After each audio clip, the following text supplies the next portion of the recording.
Honor student ako, pang-5. Pero nagreklamo pa rin yung nanay ko tsaka tatay ko. Alam mo ba ako, nag-graduate ako ng grade 7, top 10 ako. Kasi naman maliit lang yung school namin, 10 lang kami sa klase. Mabuti na lang hindi nag-complain yung nanay ko tsaka tatay ko.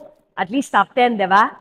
Ano ba kayo? Ang daming stress sa eskwelahan, ang hirap mag-aral, ang daming effort na nilalabas sa mga anak natin. Nagpupuyat, they're trying to do their best. Bakit hindi tayo makontento? 94 na, kailangan 98 pa? Uy, may hangganan ng mga bata. Hindi talaga lahat. Kaya yung ganon.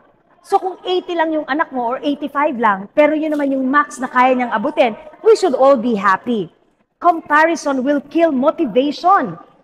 Ang hirap naman nun, ang sakit pag kinukumpara sila, mabuti pa yung anak ng tita mo, mabuti pa yung anak ng kapitbahay mo. Bakit? Hindi mo anak yun, magkaibang tao sila, magkaibang skills sila. Who is saying na pag top 1 ka ay magiging successful ka after college? There's no telling. Hindi naman komo nasa top ka ay magiging maabilidad ka. Aba, mas importante kaya yon, yung magaling ang diskarte. You should also celebrate the effort.